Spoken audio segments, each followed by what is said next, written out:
Muchas gracias por escuchar otro episodio de nuestro podcast, LATAM Tech Heroes por Trevor AI. Mi nombre es Felipe, soy cofundador y presidente de la compañía y conmigo tengo en este momento a Alejandro Mantilla. Alejandro trabaja en Rappi y Alejandro, de nuevo, muchas gracias por el tiempo, por el espacio que nos estás brindando y realmente me interesa mucho conocer la historia detrás de ti, de cómo te convertiste en desarrollador y que nos cuentes un poquito mejor cómo ha sido ese camino que te llevó a Rappi y cómo te imaginas a tu futuro. Entonces, gracias y me gustaría entonces que empecemos y que nos cuentes un poquito quién eres y qué es lo que haces en Rappi. Listo, gracias Felipe. Encantado de esta invitación. Y nada, con muchísimo gusto vamos aquí conociendo un poco de esta loca historia. Bueno, soy ingeniero de sistemas, tengo más de 8 años de experiencia. Bueno, eso es lo que yo cuento. Desde el 2014 en adelante, básicamente, es lo que digo. Ahorita estoy ejerciendo un cargo de liderazgo técnico en la vertical de restaurantes, en toda esta etapa inicial de lo que en marketing técnicamente se llama lead generation, es generación o captura de oportunidades, de clientes nuevos y todo este tema relacionado. Entonces, como desde la perspectiva técnica, pues ayudarles a mejorar y conseguir dichas metas. Entonces, básicamente eso es lo que me dedico actualmente. Me gustaría también empezar preguntándote, entonces, me gusta, claro, que indagar mucho más como en Rappi y que nos cuentes más a fondo cómo son los retos, en qué te enfocas, pero me gustaría entonces empezar preguntándote, que mencionas que listo, empezaste más o menos hace 8 años este proceso en términos del mundo de la tecnología, de ser desarrollador, pero antes en el colegio tenías como algún indicio, algunas ganas de decir, sí, yo quiero estudiar esta carrera, o en qué momento te diste cuenta como que esto es lo que quiero comenzar a estudiar o lo que me llama la atención. No. De hecho, sí, efectivamente, yo no llegué a ingeniería de sistemas como por voluntad propia, sino las vueltas de la vida básicamente me definieron o decantaron por, amigo, definitivamente ingeniería de sistemas es lo suyo, o sea, no demos más vueltas.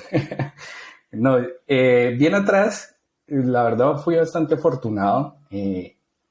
Honestamente no sé si siguen existiendo. Si sí, y los oyentes que tengan hijos, hermanos menores o lo que sea y vean a este chico hiperactivo así, con ganas de armar o de desarmar, como dicen nuestros papás, un colegio técnico, definitivamente un colegio técnico es lo mejor que le pueden dar a ese chico.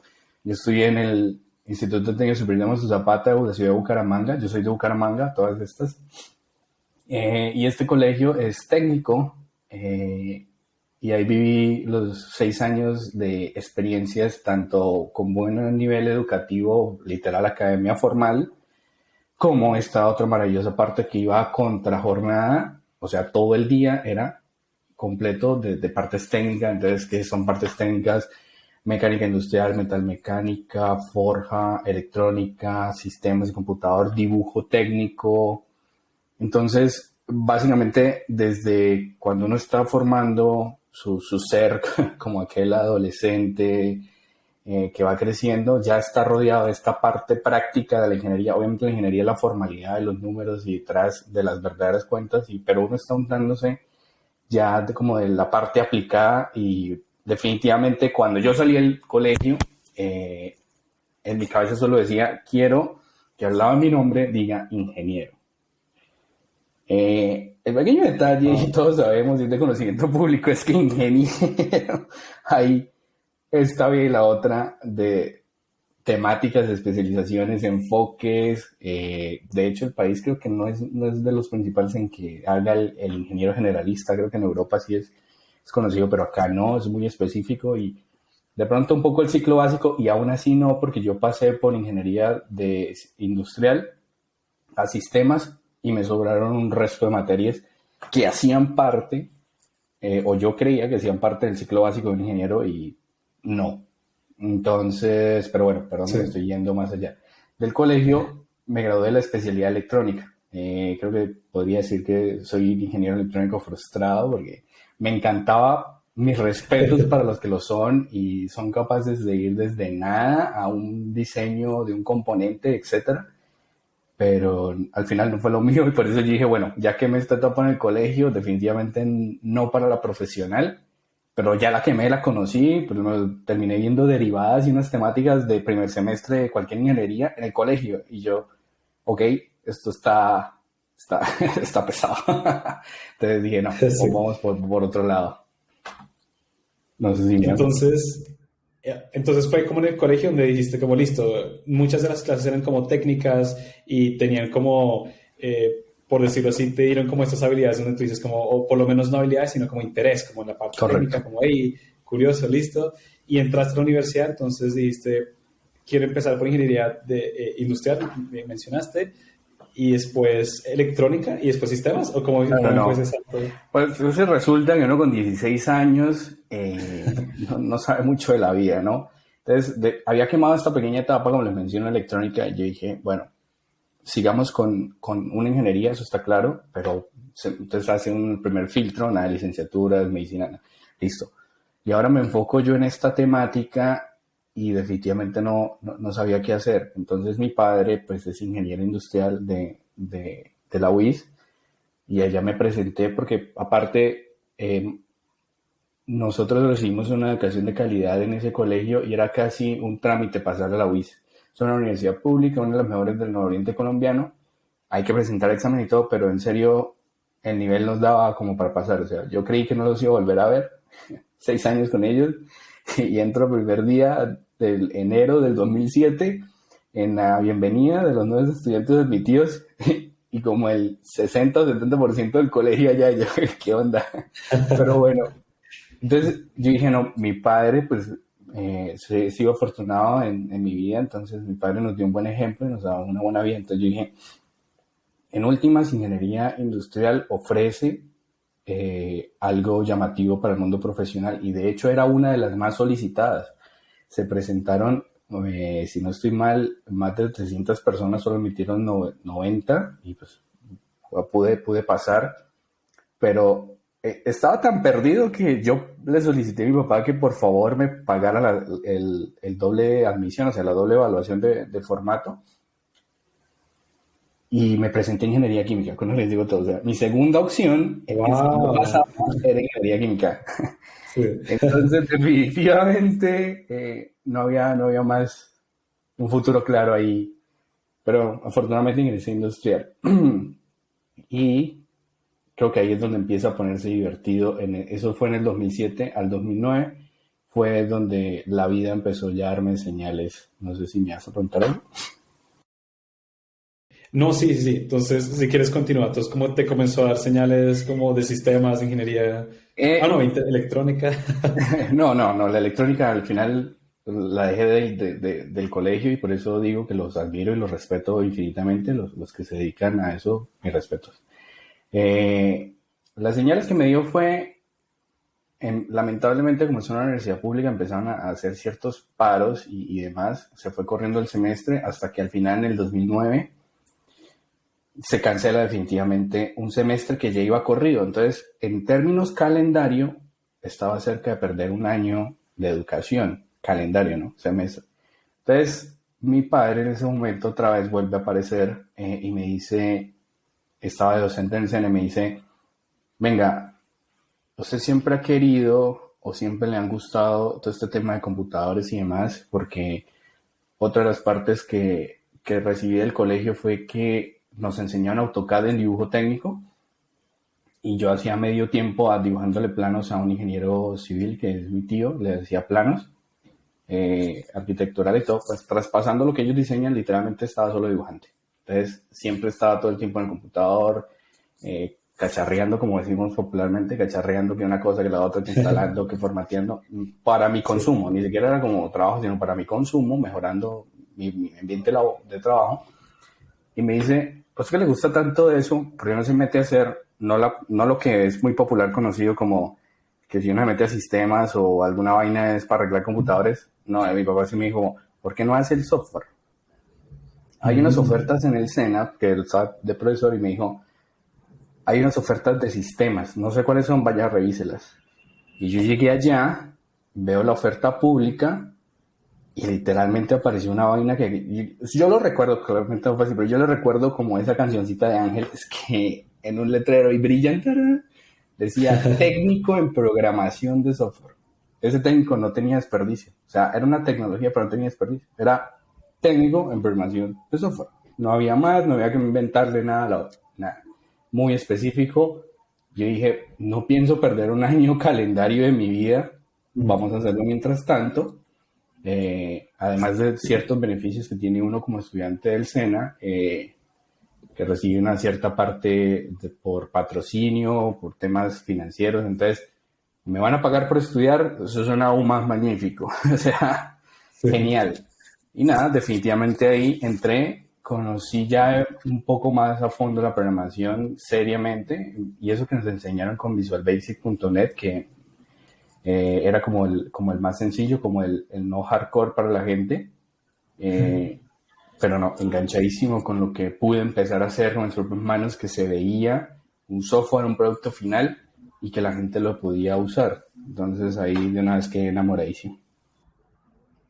Entonces empezaste con visualbasic.net, muy curioso, como lo que tú mencionas de la razón por la cual saltaste ingeniería como de sistemas o pues esta parte como de software es por como lo del paro que te ha como obligado y haber dicho como, ahí esto parece como una oportunidad interesante. ¿Y cuáles fueron tus clases favoritas o como lenguajes de programación que más te gustaron en ese momento? No, en ese momento no había mucho, solo, o sea, no había mucho en el sentido de las personas que nos estaban enseñando bien adoptado la plataforma .NET, que es propietaria de Microsoft, entonces ese núcleo se mueve dentro de su propia oferta. Entonces me refiero a bases de datos relacionales, SQL Server. Si querías un lenguaje de programación un poco más avanzado y con una comunidad un poco como más profesional y que encontraras oferta, que de hecho es relativamente falso, era como, si te querías volver hardcore, pásate a C Sharp. Sí. Te aumentaba como tu nivel profesional, ¿no?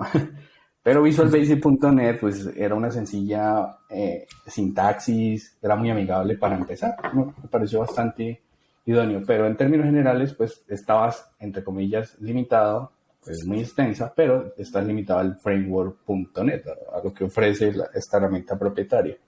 Entonces en ese momento de mi vida solo empecé con .NET, lo disfruté, de hecho después de que me gradué conseguí trabajo porque me ofrecieron trabajo formal, o sea, porque seguían los paros y demás. Entonces empecé a programar, o sea, literalmente me contratan como desarrollador de software.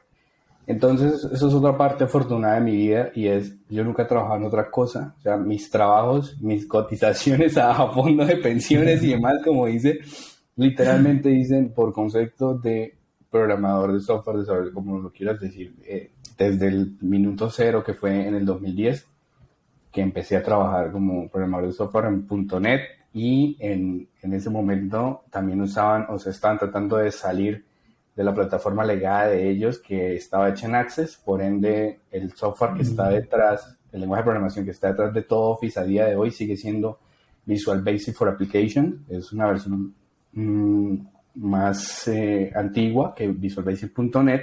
La sintaxis del lenguaje de programación sigue la misma, son los limitantes de que está encerrada o encapsulada dentro de la plataforma de Office. Entonces, yo ya sabía .NET, pasar allá es como simplemente darse cuenta de, como si estuviéramos en un framework muy específico, pero el lenguaje y la sintaxis y las estructuras de datos, todo sigue siendo lo mismo. Entonces, de una vez empecé a trabajar.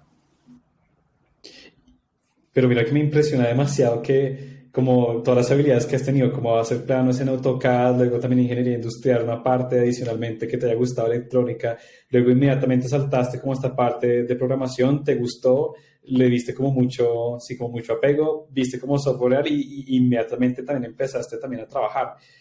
¿Tú crees que para ciertas personas es más difícil, en particular como obviamente ese cambio, pero también en términos de empezar a programar?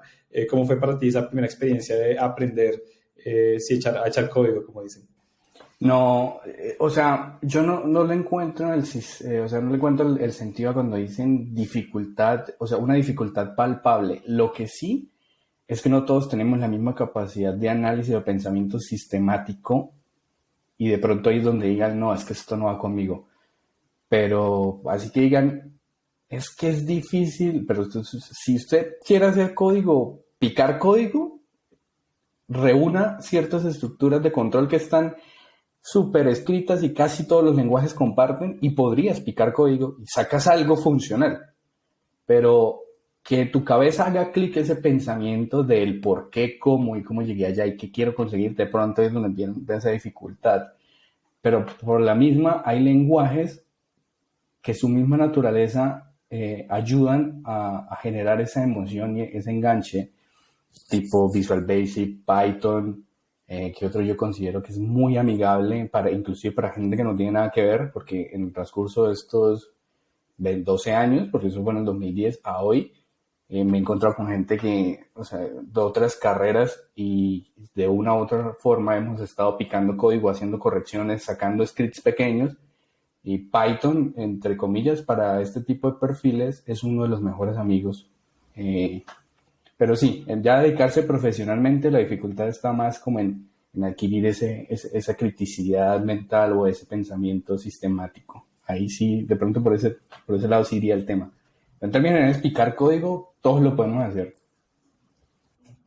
Me gusta mucho lo que dices y creo que tienes toda la razón. Mira que yo empecé también como empezando a programar en Java y en efecto después salté a Python porque justamente Sebastián, que es mi otro socio, fue el que me introdujo como a Python mientras que estábamos en la universidad y fue como un lenguaje súper amigable, rápido, como no tenía que tener como entorno de desarrollo para poder uno programar cositas y eso me gustó muchísimo.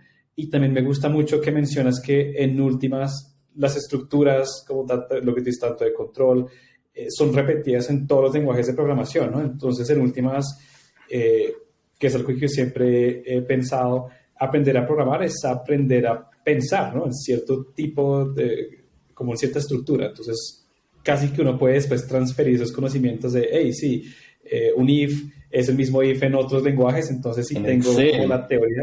Mira, Excel, sí. perdón te interrumpo Sí, con un tienes razón. tema muy puntual. ¿Sabes quiénes medio programan y a veces no lo saben? Nuestros amigos que usan mucho Ofimática, un ejemplo de una profesión, contabilidad. Mm. Ellos cuando hacen todas estas fórmulas y demás, si usted va y las revisa, son las mismas estructuras.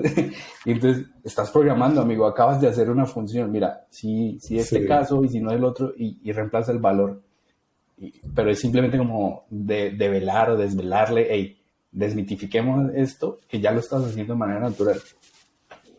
Totalmente de acuerdo.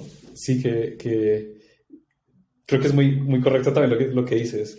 Y uno lo ve también en otras, como aplicado a otras partes, ¿no? Entonces, me imagino que uno coge como esos conocimientos de programación y después uno dice, hey, me gustaría aplicarlo como en, hay como programas donde uno puede hacer desarrollo sin necesidad de programar, ¿no? Pero si uno tiene el concepto de reglas, de condiciones, de esto ocurre después de que esto pasa, pues creo que se puede como extrapolar ese conocimiento, ¿no? Correcto. En ese sentido, ¿tú cómo aprendiste otros lenguajes de programación? Entonces, eres un experto, me imagino que completamente en .NET, pero ¿qué otros lenguajes de programación fuiste aprendiendo, sea como en trabajos o simplemente porque dijiste, me llamó la atención conocer este lenguaje?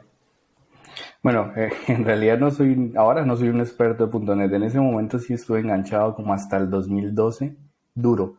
De hecho, pertenecía a las comunidades Microsoft, que era algo que quería resaltar y aprovecho el espacio.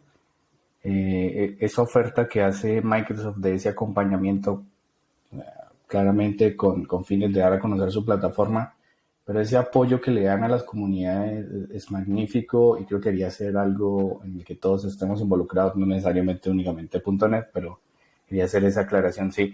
No, en el 2013, precisamente por las vueltas de la vida, aparece en Colombia, hago la aclaración, para mí, en Santander, se me vio reflejado en ese año, seguramente Bogotá, Medellín, tuvieron unos años antes, pero en el 2013 aparece esta temática del Mintic que se llama AppsCo Duro, duro y parejo. Emprendimiento Sí, la conozco, digital sí. duro y parejo, pero métase, te enseñamos Kanban, o sea, todas las buenas prácticas para un emprendimiento digital, todo lo que se le ocurre que usted google en ese momento y así empezaron duro. Y entonces, de hecho, para ese momento yo quería hacer un emprendimiento digital. Lamentablemente hice la validación de la ideación y la validación y dije como no, o sea, me desmotivé y paré.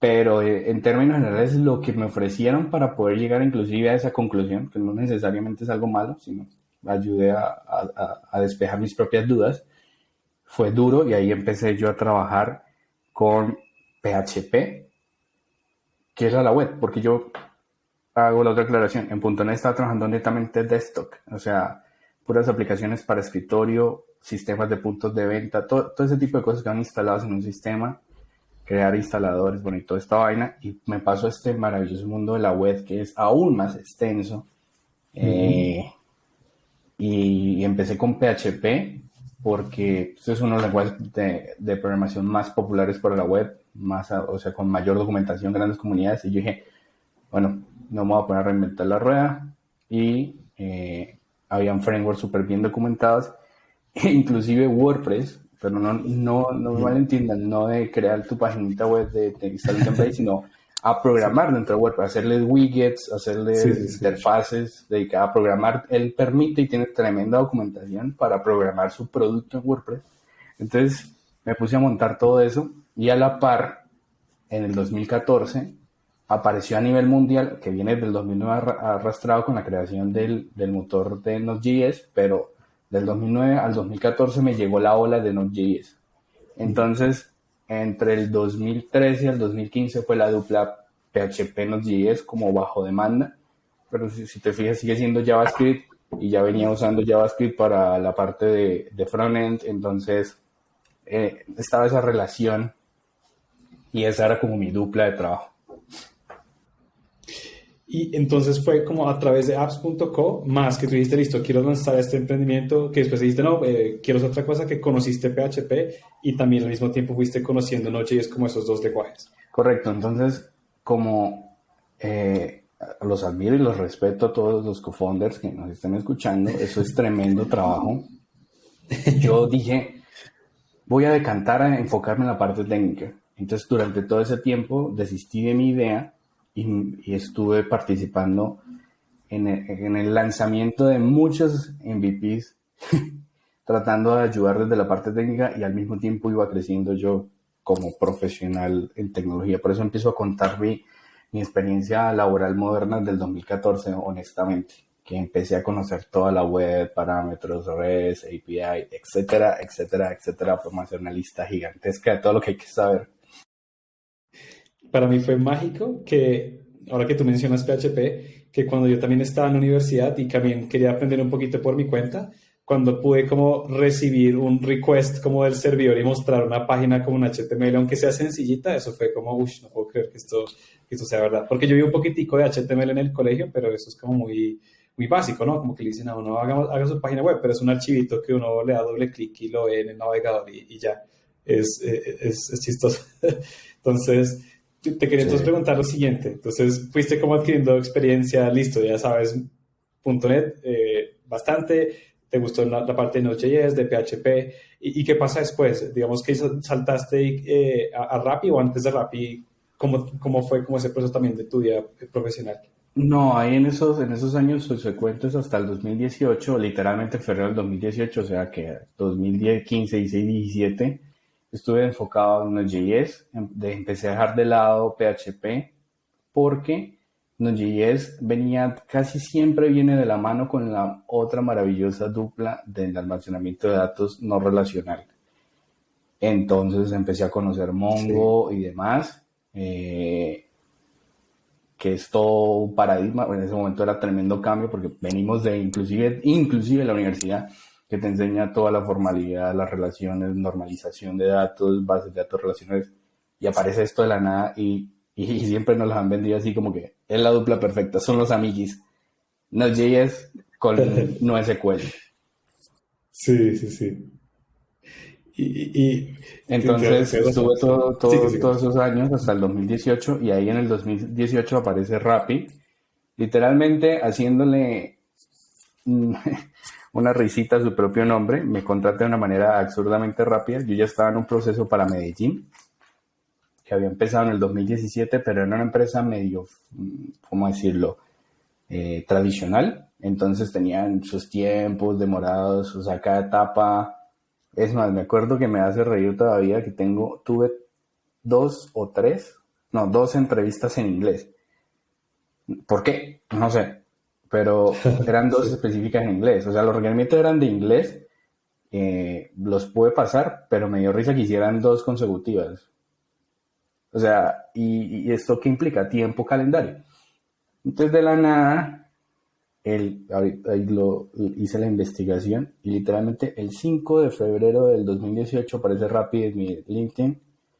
Hola, me parece interesante tu perfil, creo que podrías trabajar con nosotros. Si estás interesado, mándame tus datos de contacto. Entonces, yo les escribo que sí, desaparecen unos días y el 14 me vuelven a contactar, el 14 de febrero, me dicen, ya qué pena, estamos organizando, ya te asignamos a la persona de recursos humanos, o bueno, ¿cómo es? De hunting, de Sí, profesionales. Ajá. como del proceso, sí. Sí, o sea, ya has asignado a una persona de proceso, y qué pena la demora, y esta persona te va a estar acompañando.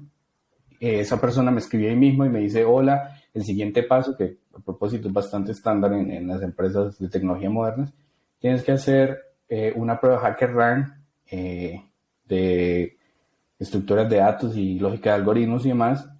Tienes plazo hasta X día, tú la presentas, cuando se cumple el plazo, la revisaron ahí mismo, que creo que fue el 16, sí, fue el 16, y me mandan, oye, vemos que completaste el porcentaje que tenemos, que creo que era el 80% de completitud, eso está calificado tanto en nivel de complejidad de espacio como, bueno, etcétera. Entonces HackerRank tiene su propia estructura y eso te da como una ponderación general entre los 3 ejercicios.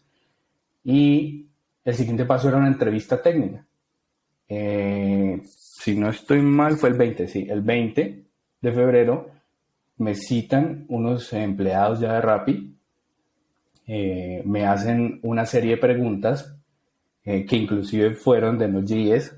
Eso es otra cosa que tengo que acotar y espero que mis compañeros eso ya se las saben mis compañeros de Rappi. A mí me entrevistaron para hacer dev de Node.js, me preguntaron por NoSQL, me preguntaron por polígonos en Postgres y yo estaba convencidísimo que iba a ser de Node.js. Sí. Listo, y ya el 26 me dicen, te mandamos la oferta, ¿estás de acuerdo? Me pareció la oferta, o sea, laboral y contractual. Yo la reviso, estoy de acuerdo, y al siguiente día me ponen tiquetes porque me preguntaban cuándo podía empezar, y yo, pues en este orden de ideas puedo empezar el 1 de marzo del 2018.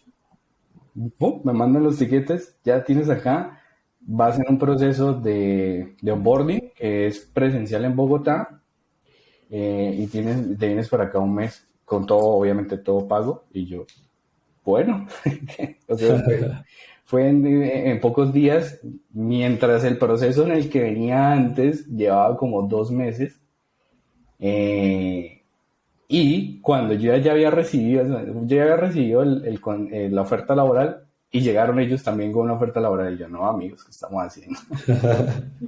Entonces, nada, pues, honestamente decanté por Rappi por esa efectividad y como esa emoción y después se da uno cuenta que se está metiendo en tremendo startup y dije, bueno, aquí era.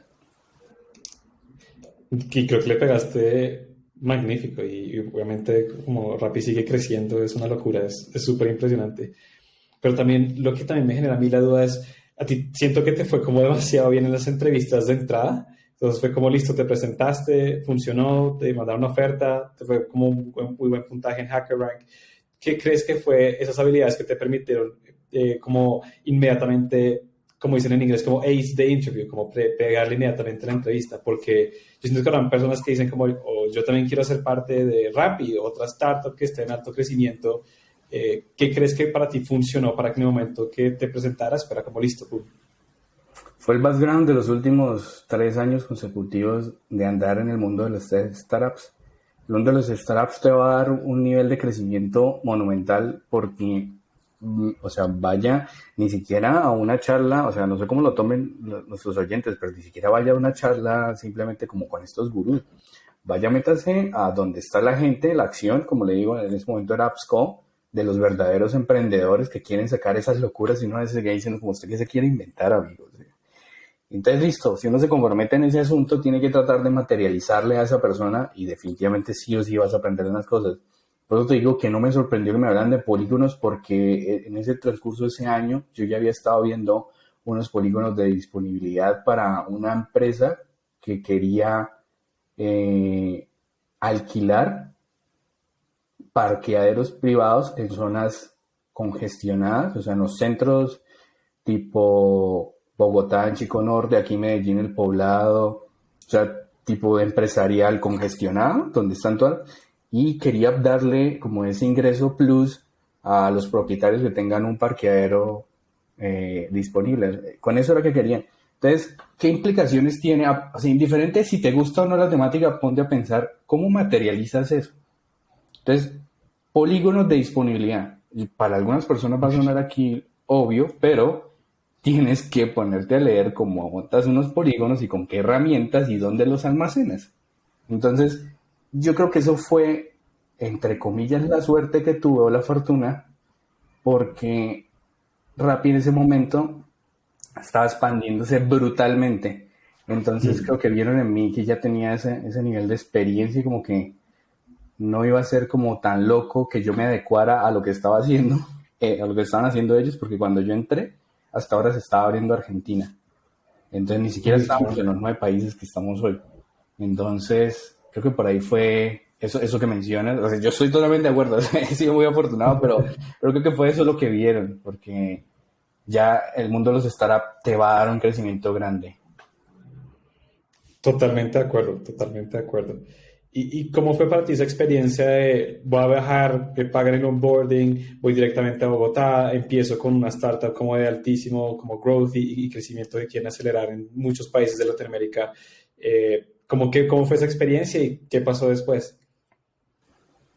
Honestamente, era lo que yo estaba buscando. De hecho, o sea, lo dije así muy, muy, muy resumido, pero cuando yo me senté a ver las ofertas, yo dije, quiero crecer, o sea, quiero algo que se esté masificando. O sea, los retos que tenemos a nivel local no son los mismos retos de cuando te quieres comer al mundo. Y no es que menosprecies un nicho de mercado, sino que definitivamente la naturaleza en lo que quieres trabajar o lo que le apuntas te va a dar otra perspectiva y era lo que estaba buscando. Entonces, por eso también fue que canté por Rappi, porque ellos me están diciendo, no, nos vamos a expandir en ciertos países, ya tenemos Colombia, estamos aquí abriendo Argentina, México, y dije, ok, esto suena muy interesante, va a dar esos retos. Entonces, E incluso antes de que continúes contando la historia, eso que acabas de decir me parece extremadamente importante y me gustaría que las personas que estén oyendo pensaran lo mismo, como el hecho de uno poder pensar como quiero crecer, me gustaría seguir trabajando en mi vida profesional y tener oportunidades para hacerlo. Y lo que tú mencionas, Alejandro, de que hayan retos locales de compañías que también tienen como esa ambición de comerse al mundo, Latinoamérica, yo creo que hay demasiadas oportunidades muy buenas también para personas que o están empezando como a programar o que ya tienen algunos conocimientos y dicen, hey, de pronto trabajar en una startup me va a permitir hacer como toda esta expansión, ¿no? Y por eso qué pena que te interrumpía, pero me gustó demasiado ese punto. Entonces, no, sí, me gustaría como que sigas entonces como qué pasó después y si no, después o pasó sea, después. eso fue una de las partes que me ayudó a conocer a Rappi. Realmente yo no conocía a Rappi, para mí Rappi era una empresa que estaba trabajando en última milla, en delivery y demás, o sea, pero no sabía muy bien qué estaban logrando hasta que me explicaron. Vieron. Y llego yo y están en la locura que implica abrir un país, porque no habían consolidado honestamente el producto, o sea, esto fue creciendo a medida y tan solo un pequeño problemita que hay que solucionar y se los dejo ahí de tarea y es solo consolidar localization, internationalization y globalization es un gran desafío para que lo revisen. Te creo. Uy, sí. Entonces, ¿qué decisiones fueron a tomar? ¿Cómo iban a sacar eso? Y como Rappi siempre ha sido la bandera y lo ha demostrado con números del crecimiento acelerado, eh, llegué yo y eso fue la locura. Llegué yo y me quedé sentado ahí viendo cómo mis compañeros ya estaban densos, metidos en tremendos problemas y nosotros de nuevo para que nos dieran el onboarding y llega el que fue mi PM en los primeros años, mi project manager, y me dice, estaba con un compañero que entró nuevo y me dice, ¿alguno de ustedes sabe PHP? Y ¿Qué? yo levanté la mano, yo he trabajado con PHP. ¿Sí? ¿Usted conoce Laravel? Y yo, sí, yo trabajé con Laravel, que fueron los frameworks que le digo de API. Sí, yo lo conozco. Bueno, venga para acá que tengo una tarea. Y van y me montan ese momento existía el monolito de Rappi. Era Uy, un sistema por donde pasaba todo, grandísimo, totalmente acoplado, con toda la lógica de lo que usted quiera, hecho en Laravel. O sea, estamos como, perdón lo digo, pero estamos como los memes esos de, uy, empezamos fuerte, ¿no? Y me montan al monolito a solucionar un tema. Y era y de hecho, lo digo con orgullo, mi primera tarea dentro de Rappi fue permitirle a los restaurantes en el área donde estaba, que es la aplicación que tienen los restaurantes instalados en su front desk, o sea, donde reciben, facturan y pasan a cocina las órdenes. Esa aplicación, ahí era donde estaba trabajando, se llama Rappi Aliados. Y mi primera tarea fue permitirles a ellos rechazar una orden por distintos problemas, ¿no? Porque no tengo productos, tengo un inconveniente, no me da el tiempo, lo que usted quiera de un flujo de trabajo normal de un restaurante, pero fue ayudarles a permitir eso, tratar de comunicárselo al cliente final. Amigo, estamos muy saturados. Eso en ese momento estaba ahí como a medias, había una parte, pero yo llegué a integrarlo y me siento muy orgulloso. Y yo me acuerdo que se me bajó una lagrimita cuando me rechazaron mi propio primer pedido. O sea, me quedé, me tocó volver a pedir otra vaina, pero me llegaron todas las notificaciones, el mensaje de texto, una llamadita, todo, me dio esa retroalimentación y yo, carajo. Qué locura esa historia, Alejandro. O sea, entonces, para los que nos están escuchando y de pronto el restaurante les dijo, hey, no puedo aceptar su pedido, entonces aquí está Alejandro que fue a responder. Sí, entre 2018 y 2019 la tecnología estaba atrás, porque obviamente el monolito ya murió, pero Sí. en ese momento eso estuvo a mi cargo. No, pero qué orgullo, en serio que qué orgullo que empezando como con esos features que realmente impactan, no sé, miles de restaurantes y más decenas de miles de órdenes. No, pues me imagino que es verdad, me has visto evolucionar a Rappi muchísimo desde los últimos 4 años y como aparte de esos primeros features que empezaste, ¿qué otros cambios te hacen sentir también así como lo mencionas muy orgulloso, como que has visto y desarrollado que te dices, uff, también me gustó mucho poder trabajar en esto? No, en términos generales le agradezco mucho a mis compañeros de precisamente Rappi Aliados, lo que fue 2018-2019, al igual que Rappi creció exponencialmente, yo como profesional lo hice acompañado de la mano de ellos porque a lo que voy es que logramos estabilizar, o sea, imagínate, restaurantes, la vertical de restaurantes es una de las más grandes de Rappi, por ende es una de las que más tráfico tienen, más GMV produce, etcétera, o sea, todo más porque somos la más grande. Y si tú pides una orden en restaurantes, esa orden se debe ver reflejada en nuestra aplicación y la logramos estabilizar y funcionar, o sea, como una uvita, como decimos popularmente, sin caídas, sin retrasos, mientras le inyectamos nuevos features, nuevas características, soluciones de pequeños problemas, pero en términos generales, creo que es de las cosas con más cariño que recuerdo, ese trabajo que hicimos, ese equipo 2018-2019 en Rappi Aliados, la rompimos, literal. No, realmente mucho, pues es verdad, te mereces y también el equipo de Rappi mucho reconocimiento como en términos de lo que han logrado construir, porque creo que yo ahorita almorcé gracias a Rappi, mejor dicho, es verdad. Entonces creo que de ahí todo lo que han estado construyendo es impresionante cómo impacta en las vidas de todo el mundo, ¿no? Y entonces tú cambiaste, entonces me mencionabas que esto fue como la parte en la que estabas trabajando en Rappi Helados, pero ahorita estás en la parte como de lead gen, de generación de leads. ¿Cuáles son como los retos o cómo se ve como un día normal de trabajo para ti ahora como en esta parte de Rappi?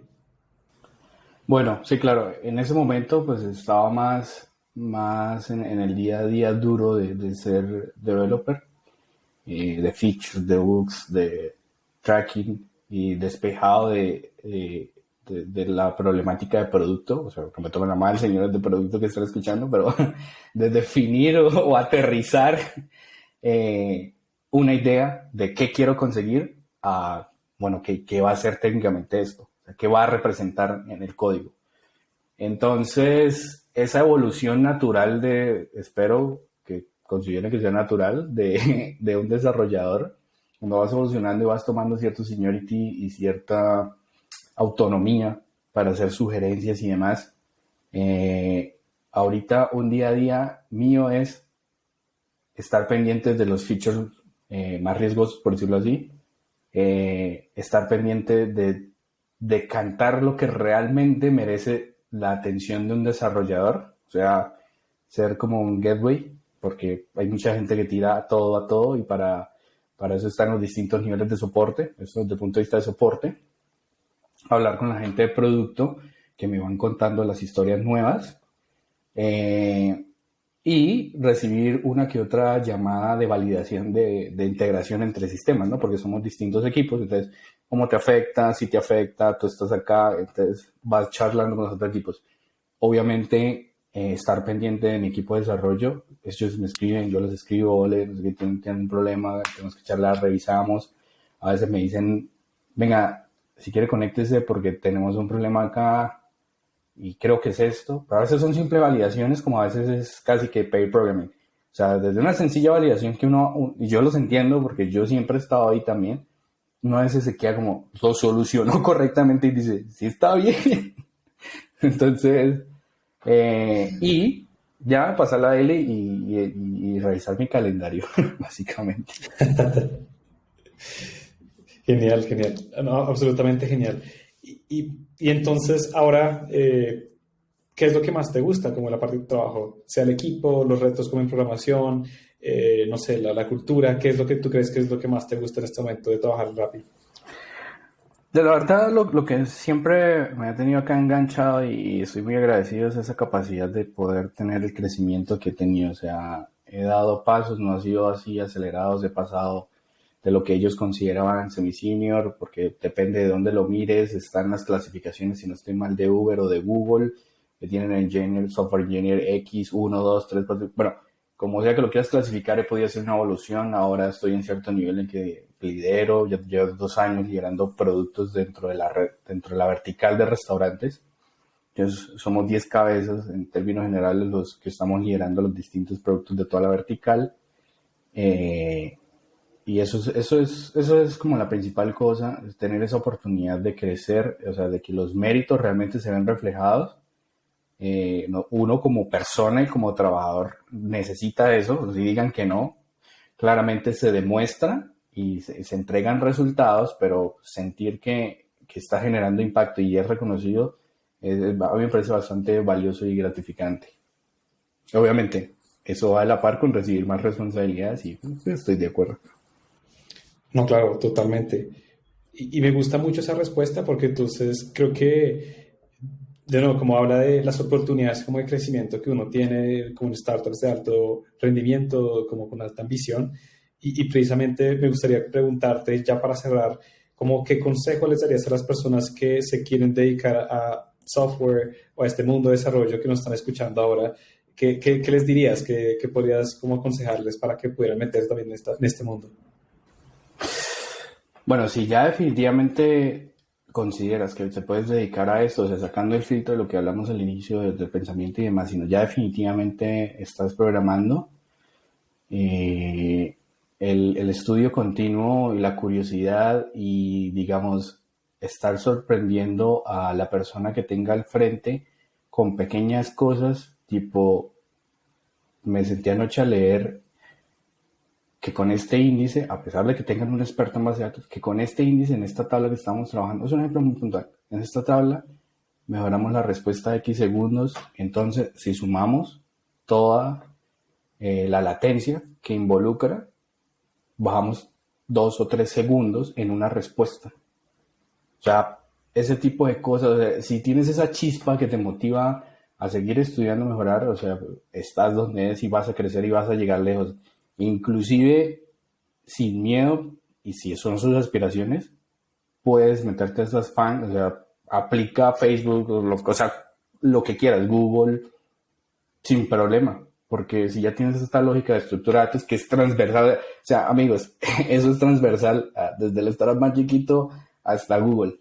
Si ya tienes eso y tienes este nivel, sin miedo, o sea, confíen en sus capacidades. O sea, yo sé que mal hablado siempre hablamos del tercer mundo y no es verdad que ver. O sea, si tienes esta chispa y consideras que es lo tuyo y eres proactivo y como autodidacta, aquí estás en lo que es, porque esta tecnología nunca para, que mucha gente lo ve como algo negativo, es una realidad, pero lo ven como negativo, y es el estudio aprendizaje continuo. Sí, es obligatorio, o sea, si quieres estar al día, tienes que hacerlo, y más en startups de alto rendimiento. De pronto, en empresas muy grandes, muy formales, muy lo que para nosotros vendría siendo burocracia, pero es trabajo de todas formas honrado, pues ahí de pronto puedes tener una curva de tiempo que es más flexible. Pero si te quieres meter a la acción de los startups de alto crecimiento, necesitas esa chispa, y si ya seguramente la tienes, ahí es, y vas a crecer. O sea,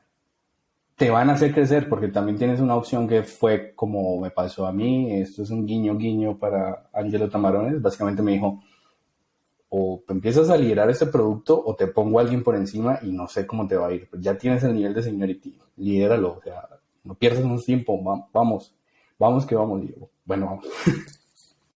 Wow. No, así es, Alejandro, totalmente de acuerdo.